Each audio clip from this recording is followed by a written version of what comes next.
Ouvrons notre Bible au livre de 1 Corinthiens chapitre 11. 1 Corinthiens 11. Comportement dans l'Église. Comportement dans l'Église. Beaucoup de personnes ne savent pas si tout ce que l'apôtre Paul dit dans ses épîtres, qui sont des lettres pastorales, est la parole de Dieu. Premièrement, les lettres de Paul sont ses réponses aux questions que lui avaient posées les églises et qu'il avait implantées pendant qu'il était soit occupé, soit emprisonné dans un lieu éloigné. Deuxièmement, il y a des versets dans le Nouveau Testament où Paul dit qu'il parle et non pas Yahweh, comme dans 1 Corinthiens 7, versets 12 et 25, et 2 Corinthiens 11, verset 17. Cela affecte la doctrine de l'inspiration. Doctrine de l'inspiration qui stipule que chaque mot de la Bible est vrai et vient de Dieu. Comme nous le voyons dans du moins s'il s'inspire, cette doctrine s'inspire de 2 Timothée 3, verset 16. Ensuite, on peut se demander si Paul omettait parfois d'écrire le même avertissement dans de nouvelles solutions qu'il proposait aux problèmes de ces églises. Pourtant, beaucoup de gens, en particulier donc les idolâtres de la Bible, les adeptes de cette doctrine de l'inspiration, puisqu'ils considèrent à partir de ce constat que tout ce qui est dans la Bible est la parole de Dieu. À partir de ça, ils regardent la Bible comme une idole. Donc c'est pour ça que je les appelle les idolâtres de la Bible.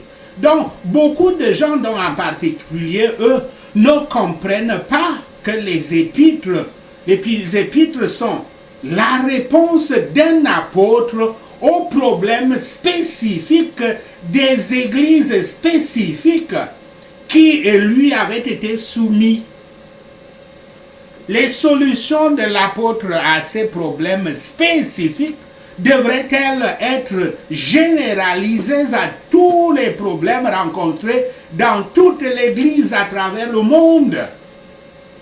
Ces solutions devraient-elles être mises sur un même pied d'égalité avec la parole de Dieu, la parole divine du Père Yahweh, de Yahshua Christ ou du Saint-Esprit?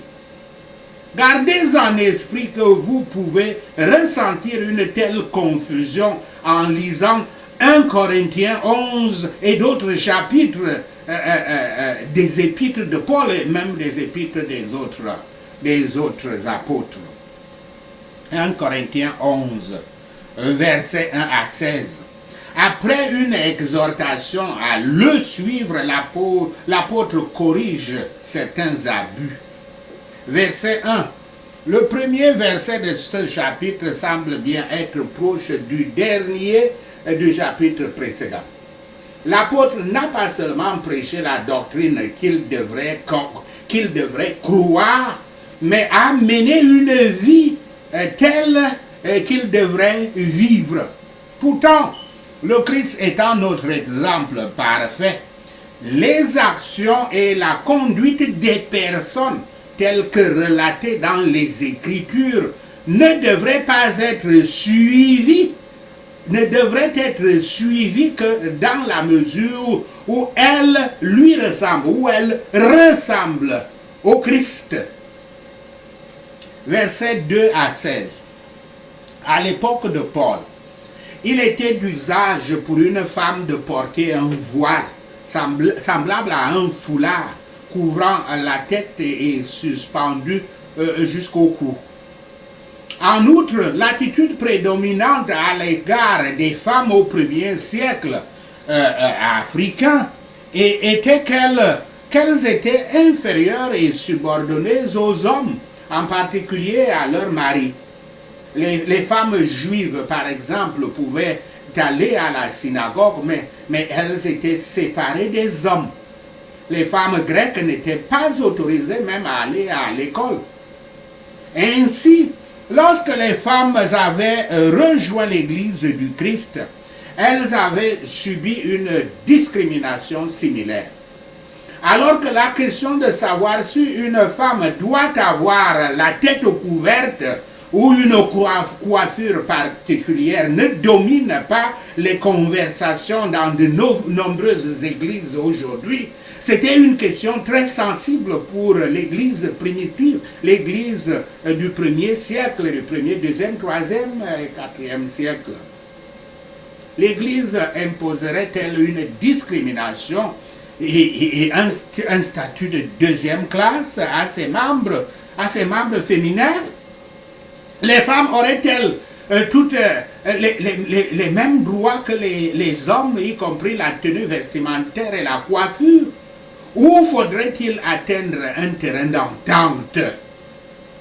Versets 11 à 16. Selon Paul, les hommes et les femmes ne peuvent pas fonctionner indépendamment les uns des autres.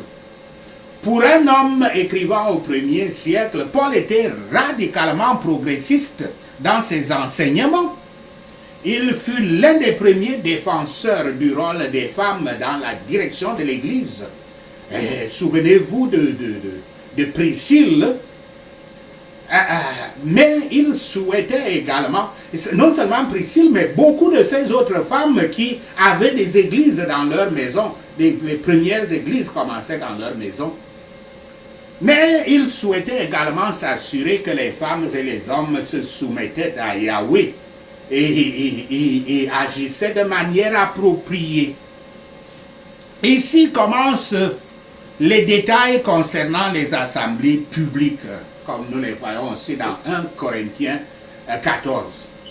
Quelques abus commis par les Corinthiens.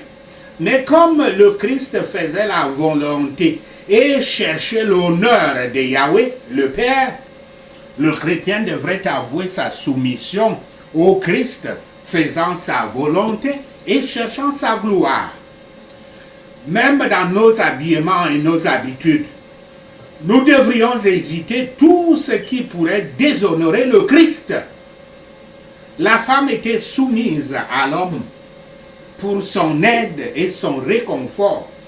Et elle ne devait rien faire dans les assemblées chrétiennes qui ressemblât à une revendication d'égalité.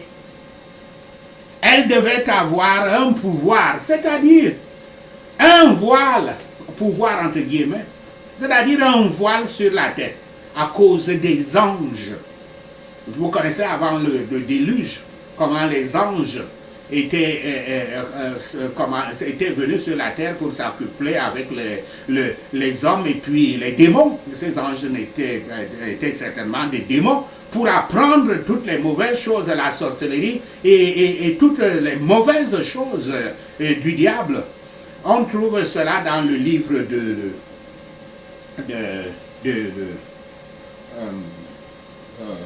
Enoch, le livre d'Enoch qui ne se trouve pas dans notre Bible, mais dans notre Bible occidentale canonique.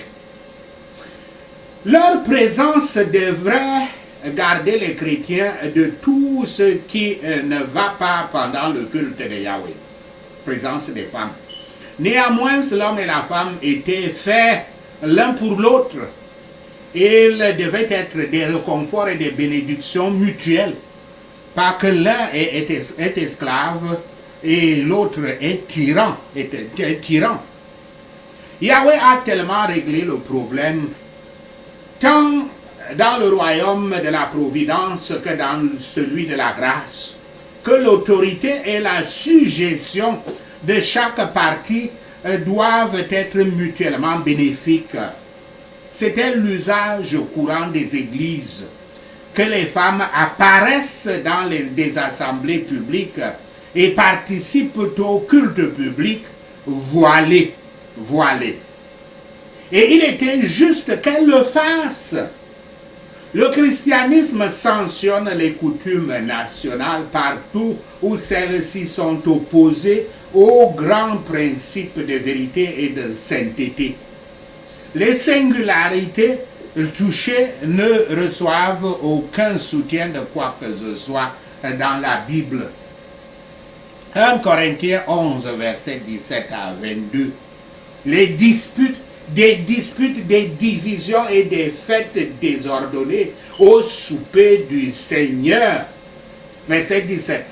Paul reconnaît généralement ce que fait une église avant de corriger ses membres ou de les mettre au défi de faire mieux. Mais en ce qui concerne le comportement des Corinthiens pendant le repas, pendant le souper du Seigneur, Paul ne trouve rien de bon à dire. L'apôtre réprimande les désordres quand on prend part au souper du Seigneur. Les ordonnances du Christ, si elles ne nous rendent pas meilleurs, seront susceptibles de nous aggraver, de nous rendre mauvais. Si leur utilisation ne se sépare pas, si leur utilisation, les ordonnances du Christ, si leur utilisation ne nous répare pas, elle nous durcira. En se réunissant, ils tombaient dans des divisions, dans des schismes. Les chrétiens peuvent se séparer les uns les autres tout en restant charitables les uns envers les autres.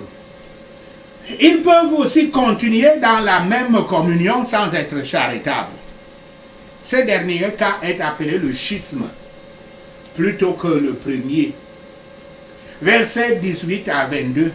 L'Église primitive se réunissait chaque semaine pour une sorte de souper-partage appelé fête agape, qui se terminait par la rupture du pain. Mais à Corinthe, des gens riches, qui n'avaient donc pas à travailler jusqu'à la tombée de la nuit, contrairement aux travailleurs au manuel, les plus pauvres qui travaillaient jusqu'à la nuit.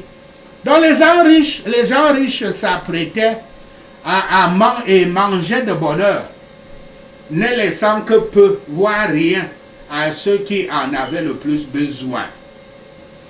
Certains buvaient à satiété jusqu'à l'ivresse.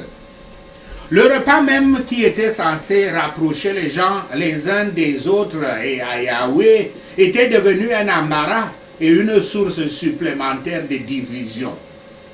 Le souper du Seigneur était mangé de façon irrégulière et insouciante, ce qui ajoutait à la culpabilité. Beaucoup de riches Corinthiens semblaient avoir très mal agi à la table du Seigneur et aux fêtes de l'amour qui se déroulaient en même temps que le souper. Les riches méprisaient les pauvres et mangeaient et buvaient les provisions qu'ils avaient apportées avant que les pauvres ne puissent y prendre part. Ainsi, certains avaient besoin, tandis que d'autres avaient plus que suffisamment. Ce qui aurait dû être un lien d'amour et d'affection mutuelle était devenu un instrument de discorde et de désunion et de division. Nous devons faire attention à ce que rien dans notre comportement à la table du Seigneur ne semble abaisser cette institution sacrée. Le souper du Seigneur n'est pas maintenant une occasion de gourmandise ou de fête, mais ne constitue-t-il pas souvent le support de l'orgueil légitime ou de l'orgueil personnel ou un manteau pour l'hypocrisie? Ne nous reposons jamais dans les formes extérieures du culte. Examinons plutôt nos cœurs. 1 Corinthiens 11, versets 23 à 26.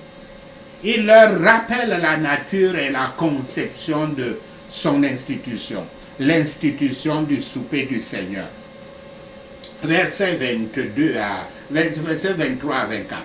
Paul rappelle aux Corinthiens la marche à suivre, la marche appropriée à suivre pour le but de la scène, c'est-à-dire le souper du Seigneur. Il demande également aux croyants de s'examiner avant de participer à la scène.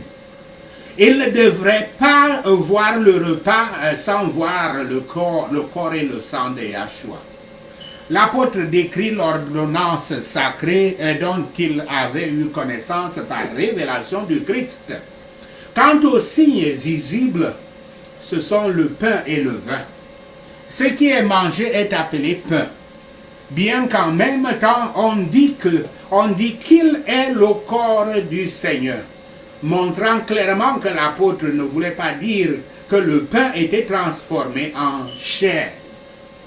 Matthieu nous dit, notre Seigneur leur dit à tous de boire de la coupe, dans Matthieu 26, verset 27, comme s'il voulait par cette expression protéger contre tout croyant,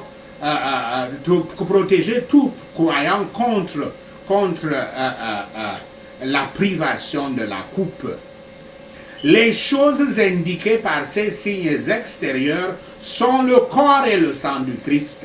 Son corps brisé, son sang versé, ainsi que tous les bénéfices découlant de sa mort et de son sacrifice.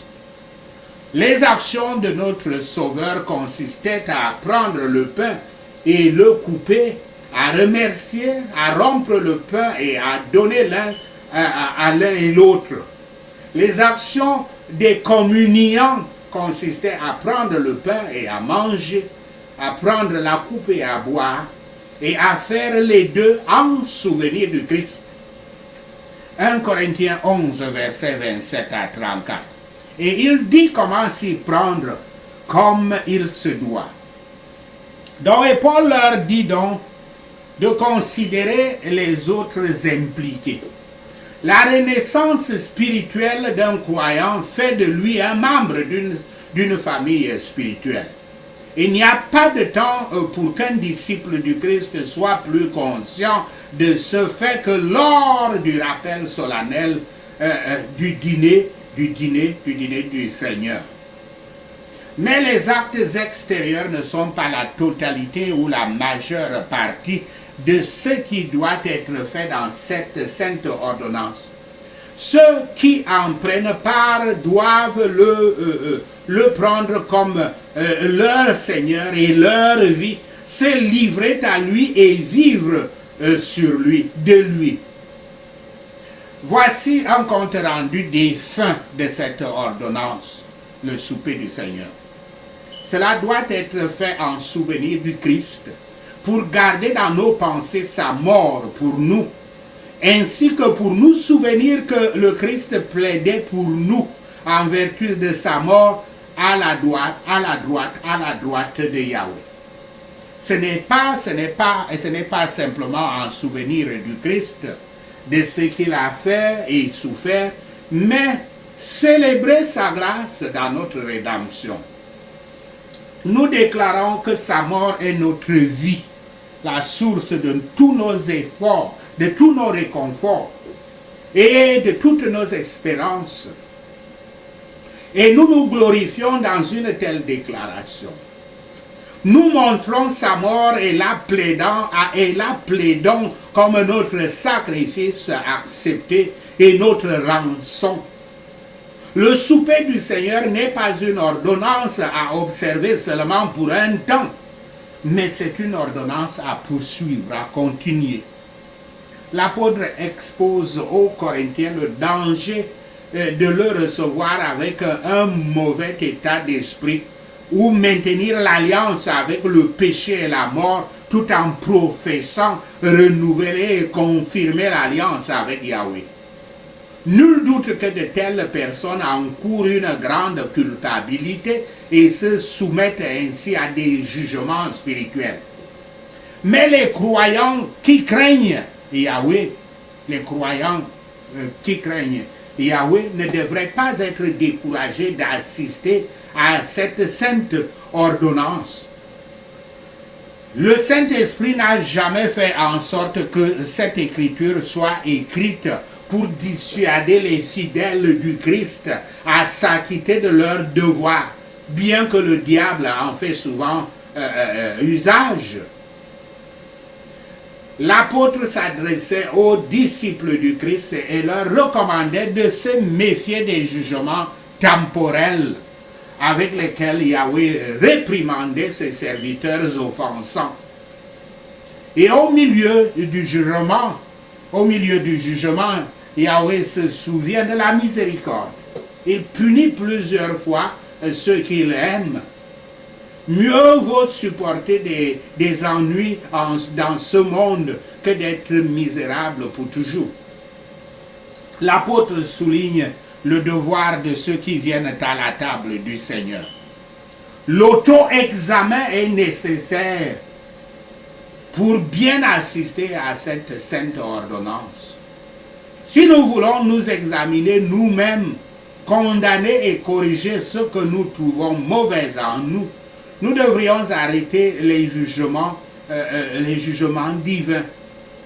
L'apôtre clôt le tout avec une mise en garde contre les irrégularités dont les Corinthiens étaient coupables à la table du Seigneur. Que tous y voient qu'ils ne se réunissent pas pour le culte de Yahweh afin de le provoquer et de se venger d'eux-mêmes. Sachez ceci et le Seigneur Yahweh vous bénira. Prenons ces points de prière, une lecture de 1 Corinthiens 11. Membres de l'Église, suivez mon exemple comme je suis l'exemple du Christ au nom de Yahshua le Messie. La table de chaque homme, la tête de chaque homme est le Christ et la tête de la femme est son mari et la tête du Christ est Yahweh au nom de Yahshua le Messie. Tout homme qui prie et prophétise, sa tête couverte, déshonore sa tête au nom de Yahshua le Messie. Mais toute femme qui prie ou qui prophétise avec la tête découverte, elle déshonore sa tête. C'est comme si on lui rasait la tête au nom de Yahshua le Messie. Si une femme ne se couvre pas la tête, elle pourrait aussi bien se faire couper les cheveux. Mais si c'est une honte pour une femme d'avoir les cheveux coupés ou la tête rasée, elle devrait alors se couvrir la tête au nom de Yahshua le Messie. Un homme ne devrait pas se couvrir la tête puisqu'il est l'image et la gloire de Yahweh. Mais la femme est la gloire de l'homme au nom de Yahshua le Messie. Car l'homme ne vient pas de la femme, mais la femme de l'homme. L'homme n'a pas été créé pour la femme, mais la femme pour l'homme au nom de Yahshua le Messie. C'est pour cette raison qu'une femme devrait avoir un signe d'autorité sur sa tête à cause des anges au nom de Yahshua le Messie. Néanmoins, dans le Seigneur Yahshua, la femme n'est pas indépendante de l'homme, ni l'homme indépendant de la femme au nom de Yahshua le Messie. Car de même que la femme est née de l'homme, ainsi l'homme est né de la femme, mais tout vient de Yahweh au nom de Yahshua le Messie. La nature même des choses nous enseigne que si un homme a de longs cheveux, c'est une honte pour lui, mais que si une femme a de longs cheveux, c'est sa gloire, car de longs cheveux lui sont donnés comme couverture au nom de Yahshua le Messie. Si quelqu'un veut être contentieux à ce sujet, nous n'avons aucune autre pratique, pas plus que les églises de Yahweh, au nom de Yahshua le Messie. Je ferai attention à ne pas m'engager dans des divisions parmi les membres de l'église, au nom de Yahshua le Messie. Je ne participerai pas aux différences entre les membres de l'église pour montrer lequel de nous deux a l'approbation de Yahweh, au nom de Yahshua le Messie. Quand nous nous réunirons, je veillerai à ce que nous mangeons vraiment le dîner du Seigneur, au nom de Yahshua le Messie. Car quand nous mangeons, certains d'entre nous ne devraient pas aller de l'avant avec leur propre souper privé, au nom de Yahshua le Messie. Je ferai tout ce qui est en mon pouvoir pour éviter qu'une personne reste affamée et qu'une autre se saoule au nom de Yahshua le Messie. Les gens ont leur maison pour manger et boire. Ils ne devraient pas mépriser l'église de Yahweh en humiliant ceux qui n'ont rien au nom de Yahshua le Messie. Ce que j'ai reçu du Seigneur, je dois aussi transmettre aux frères et sœurs au nom de Yahshua le Messie. Le Seigneur Yahshua, la nuit où il fut trahi, prit du pain et après l'avoir remercié, il le rompit et dit, voici mon corps qui est pour vous. Faites ceci en mémoire de moi, au nom de Yahshua le Messie. De même, après le souper, il prit la coupe en disant, cette coupe est la nouvelle alliance de mon sang. Faites ceci chaque fois que vous